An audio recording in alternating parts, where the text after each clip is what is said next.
Does the county really want to crush our local tourism industry? I don't believe our county commissioners do, but there is a proposal right now before them that could do exactly that. Okay, this goes back to the short-term rental problem. And I say problem because I wonder how much of a problem it really is. Like anything out there, if someone had a bad experience, they are far more likely to complain or leave a negative review. Those that have positive experiences generally don't bother to leave reviews unless they are incentivized to do so. This is just kind of human nature. So as we go through this, kind of keep that in mind. Now, the reason for this video is proposals brought forth by Development Director Pam Flowers. She presented 4 options, with the agreed upon priorities being to protect tourism, our quality of life, and move the needle in affordable workforce housing options. But most of the options Pam presented could have devastating effects on our local economy, which is indeed funded by tourism. For example, in her breathing room plan, she wants to put in a density cap for STRs. She mentioned 5% in her presentation. Current STRs would be grandfathered in for only 2 years. Then everyone is stripped of their permit and put into a lottery system to determine who gets to remain at STR. This would mean hundreds of STRs losing their licenses. Now, Pam came up with a little rating system for how this plan would affect tourism, quality of life, and housing. A rating of 1 has a significant negative impact, 3 is neutral, and 5 has a significant positive impact. And what's bizarre here is that she gave this breathing room plan a rating of 3 for tourism, meaning no impact.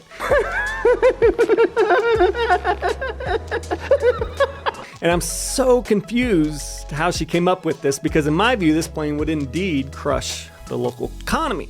And let me show you why. In order to do this, we have to understand just how much an effect a tourist has on our local economy. One only has to look at a new report from Airbnb that details the 5 big counties in Colorado when it comes to tourism. In those 5 counties alone, they found STR rental visitors spent an estimated $1 billion in 2020. $1 million isn't cool. You know what's cool? You? $1 billion. 1 billion, and that billion supported nearly 14,700 jobs. Now think about it. When we go on vacation, we go out to restaurants more. We splurge on the groceries, we shop more. And so the groceries, the dining out, the alcohol, the ski rentals, the lift tickets, bike rentals, fishing guides, rafting guides, it all adds up. So when you look at the hard data, tourists far outspend the median full-time resident. And because I'm a data nerd, let's dig into that data because the numbers really are astounding. First, you need to know a few stats. Some of these are rough estimates and rounded to keep it easy to understand. According to the 2020 census, the median income for a household in Archuleta County, which consists of 2.3 people, is $56,000. Only about 22% of households in the county bring in over $100,000 a year, but 43% bring in under $50,000. So 65% of households earn less than $56,000. The average vacation cost in the United States for a 1-week vacation for 2 people is $3,116. There's about 700 permitted short-term rentals in Archuleta County. In my experience, I'd say the number of people staying in a STR is about 5 to 6. So when you do the math on 5 people occupying a STR for $257 a night for 57% of the month, about 17 days, the average STR is pumping around $7,300 a month into our local economy. And that number doesn't include the payment for the short-term rental owner, house cleaner, or property manager. So that's strictly what's being spent in our restaurants, grocery stores, downtown shops, ski rentals, and other small local businesses here in Pagosa Springs that cater to tourists. Now compare that to the median household here making $56,000 a year for 2.3 people. You can already tell just how different this number will be. The STR is bringing in $5,600 more a month to our local economy than the long-term rental or family with a mortgage. And that's what is key here. Taking into account those 700 STRs over the course of a full year, by rough estimations, the STRs are bringing in $51 million more to our local businesses than if they were occupied by long-term renters. And that number doesn't even include the amount paid for cleaners, landscapers, snow removers, property managers, and more. And to me, that's why the development department's plans for STR regulations don't make any sense, especially when Pam says eliminating STRs will have a neutral impact on the economy. That is completely wrong. And guess what? If those STRs disappear, families will go to other towns because they don't want to pack 5 people into a hotel room that costs more per night than a 3-bedroom home.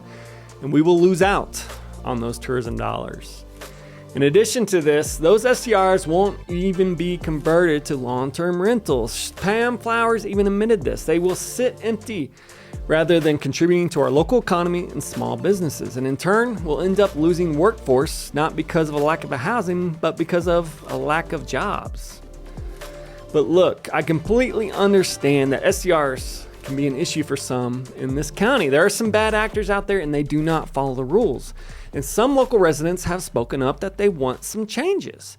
And I know the commissioners want solutions. They don't want a bunch of complaints to show up in their email box. They want actual solutions. So I thought long and hard about this and even put out my own survey that left questions open-ended to see how the public truly feels and what solutions they have. So far, I've received about 100 responses, and it was fascinating to read through. And while I don't have time to go through everything mentioned, I do believe enough was said to present a few ideas on how to keep our local economy strong while also controlling the quality of life issues that are starting to pop up from certain STRs.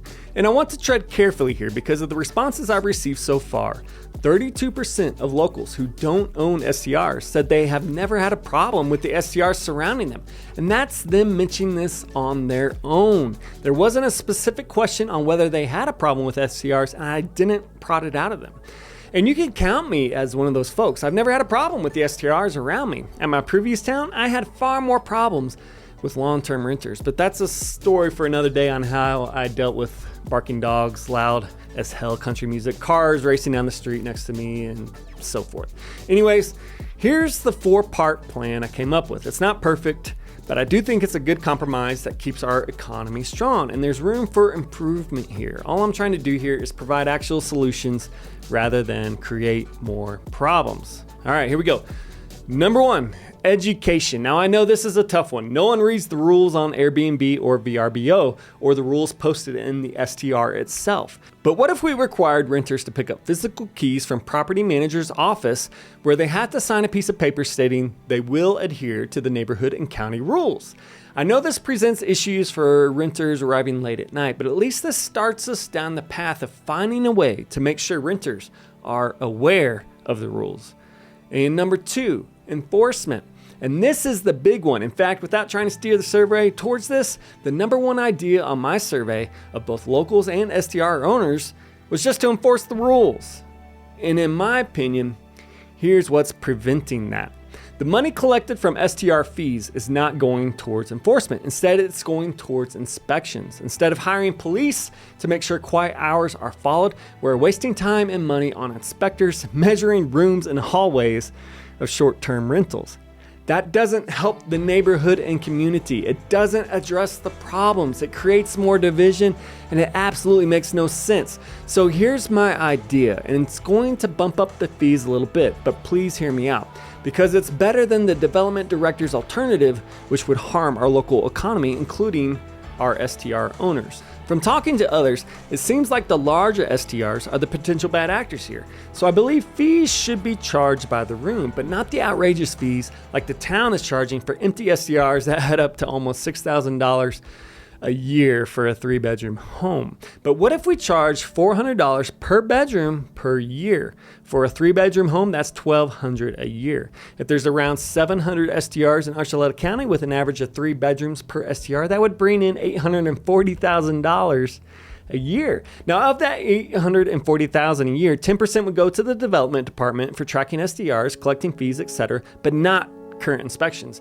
and 90% would go to law enforcement, which means around $750,000 to hire 7 new officers to help patrol our neighborhoods. 7 new officers who are on call for late night shifts to handle and quickly respond to any problems. 7 new officers who will greet renters in problem areas upon check-in to let renters know it's okay to have a good time, but they need to abide by neighborhood rules.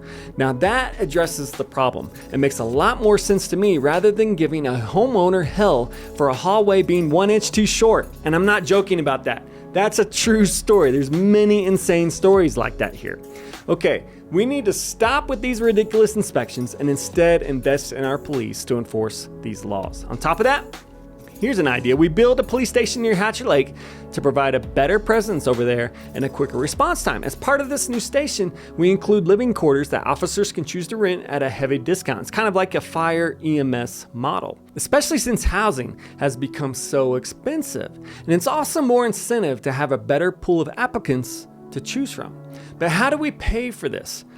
More on that in a second, which leads us on to number 3, penalties. We've heard this over and over from people. If property managers, tourists, and STR owners are not abiding by the rules, fine them.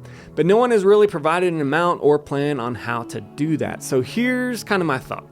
I certainly understand it's hard to fully vet renters. Renters can have 5-star reviews and come in and still be disrespectful. Now, hopefully meeting the property manager face-to-face, idea number 1, and a visit from our local police, idea number 2, will help. But the first time an issue arises where an officer has to show up, a warning is issued to the renter and the property manager. Second occurrence, a $250 fine for each. Third occurrence, a $500 fine for each, and the renter gets evicted. For the STR owner, if the renter is evicted, their yearly permit fee goes up 25%. Hopefully this helps make sure they choose a property manager who is on it and knows what they're doing instead of just the cheapest one in town. As part of this system, tourists will need to put down a $750 refundable deposit with the property management company. If they collect no fines, they get it back. Otherwise, that's what's used to pay for these fines. So we're not wasting money on collection agencies. And finally, idea number 4, housing. Workforce housing.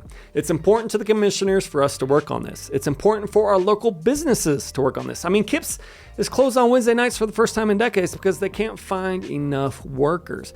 Because workers can't find housing here. Talk to any business here, and this is something they are all experiencing when it comes to finding workforce. In our ideal world, the government wouldn't have to contribute to workforce housing, but we live in anything but an ideal world. We live in a very remote area far from affordable towns. So why not use the tools we have to help support our local workforce so we can assure the future success of this county and our local businesses? The current county lodgers tax is set at 2%. With the passing of Colorado House Bill 1117, we can now use tourism tax revenue for housing and other capital expenditures related to facilitating and enhancing a visitor experience. So here's my idea, and this would have to be approved by voters. We raise the county lodgers tax from 2% to 7%. That means an average of $18 per night for a STR. Pretty affordable for a family spending $3,000 to $4,000 on a vacation. Now this is paid for by the renter, not the STR owner. And over the course of a year with 57% occupancy rate, it could bring in nearly $2.6 million, of which $2.3 million could be used for workforce housing. And then we take that amount and buy 3 parcels of land, one for the police station and associated housing units, and then 2 parcels that would each house a 240 unit condo complex. We then engage the services of a PP3 partner such as Servitas, who was supposed to build the 60 unit complex downtown until the town council screwed that up over a small soccer field. But Servitas can now build nearly 500 units, including the police station and their housing units, at zero cost to local taxpayers. And then after 40 years, the county will own these units outright. This is the same plan the town had, just on a bigger scale, which makes this far more affordable for Servitas to build, which results in cheaper rents for our workforce. And then after that, we have a couple million to help further enhance the visitor experience every year. And wouldn't paved roads enhance that experience? We now have the money to do that. Overall, I think it's incredibly foolish to cap the biggest economic producer for our area. Instead, it makes far more sense to use these incredible tools we have to help provide services for the town rather than reducing STRs, which harms our economy and further reduces our workforce. And speaking of capping STRs, it's not really that necessary anymore. Current interest rates and housing prices have now made it much harder to make the numbers work for a new STR owner. New mortgage applications have now plunged to a 22-year low. So the buyers have dried up, and we're going to address this during our real estate market report here in the next couple of weeks. But for the time being, with a possible recession on our doorstep, the last thing we need to do is regulate ourselves to lower incomes. Lastly, there's an interesting study by the Harvard Business Review that found that curbing STRs negatively affects development, while cities with a robust STR market are more likely to have upgraded housing developments and faster growth. Basically, it helps lift areas out of poverty. And the better solution here is to earmark taxes specifically for creating affordable housing. So, what do you think? I know it's hard to please everyone here, but by finding areas in which we can compromise and work towards solutions, we can protect our local economy while also fix some of these problems we are experiencing with short-term rentals. I encourage you all to reach out to the Planning Commission and commissioners to support this plan and help keep our economy strong. And if you need any guidance on buying real estate here in Pagosa Springs, look no further than Team M Squared. If we take the time to provide insights such as this, then we can definitely help guide you and provide solid data for your next purchase or sale here in Pagosa Springs. Thanks for watching, and cheers, Pagosa.